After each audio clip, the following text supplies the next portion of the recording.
Avec vous, Lynn Rifaille. Bonjour Lynn. Bonjour Pauline.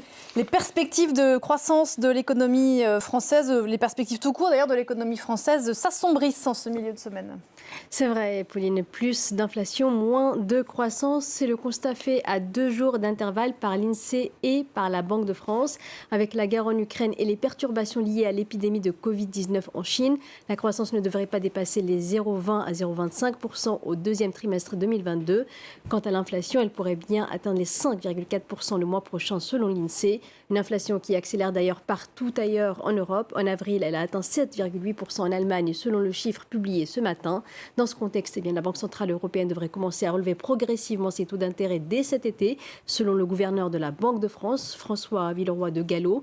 L'objectif est de revenir à une inflation autour de 2% dans les 2 ans qui viennent, a-t-il ajouté au micro de nos confrères de France Inter ce matin. L'inflation, c'est aussi un sujet qui mine de plus en plus le mandat de Joe Biden aux États-Unis. C'est vrai, Pauline, car mois après mois, l'inflation bat des records aux États-Unis. Au mois de mars, elle a atteint son plus haut niveau en plus de 40 ans, à 8,5% sur un an.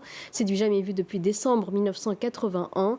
Et le chiffre du mois d'avril, qui doit être publié dans quelques heures, est très attendu. Dans ce contexte, la Banque centrale américaine tente par tous les moyens d'empêcher les prix de continuer à grimper si vite.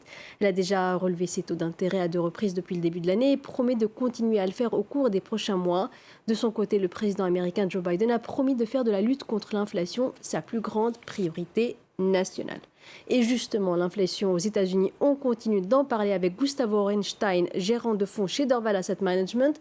Bonjour et merci d'être au rendez-vous ce matin. D'abord, quelles sont aujourd'hui les attentes des investisseurs à quelques heures de la publication du dernier chiffre de l'inflation aux États-Unis? Est-ce qu'ils craignent une accélération de la hausse des prix et une remontée plus rapide que prévu des taux?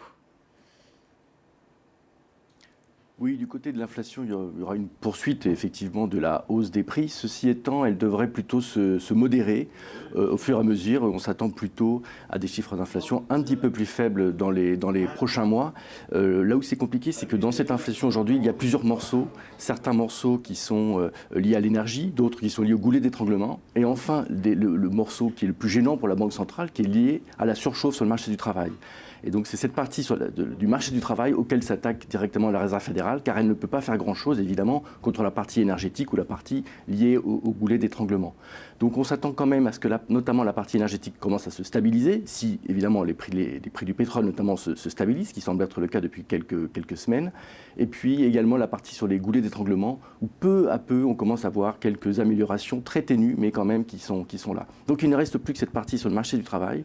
Et ça, évidemment, c'est le travail de la Réserve fédérale. Et c'est pour ça qu'elle est en train de monter ses taux d'intérêt et qu'elle va continuer à le faire de manière relativement rapide selon les membres de la Fed eux-mêmes. Alors cette remontée des taux américains, elle n'a pas que des conséquences aux États-Unis. Quel est l'impact sur les pays émergents ?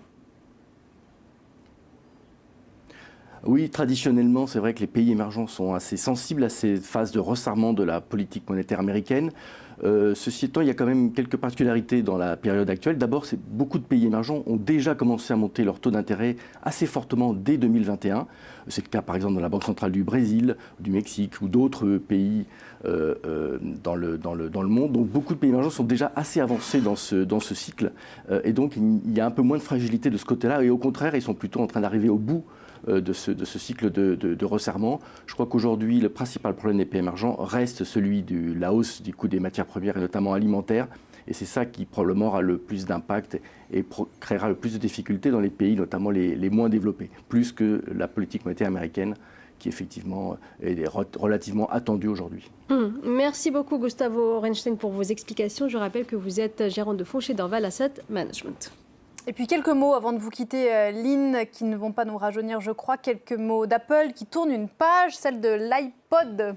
C'est vrai, Pauline, ça ne nous rajeunit pas du tout. On revient au début des années 2000. En 2001, précisément, vous vous souvenez sans doute de ce baladeur numérique blanc et rectangulaire qui avait débarqué dans les rayons il y a plus de 20 ans. Il avait alors bousculé le monde de la musique en popularisant le téléchargement légal. Depuis, les fonctionnalités de l'iPod ont été intégrées à d'autres produits d'Apple comme l'iPhone ou l'Apple Watch et le géant californien a donc décidé d'arrêter de produire son baladeur numérique. Il restera toutefois disponible dans les points de vente de la marque jusqu'à épuisement des stocks. Et dans les tiroirs des gens nostalgiques dont je suis. Merci beaucoup.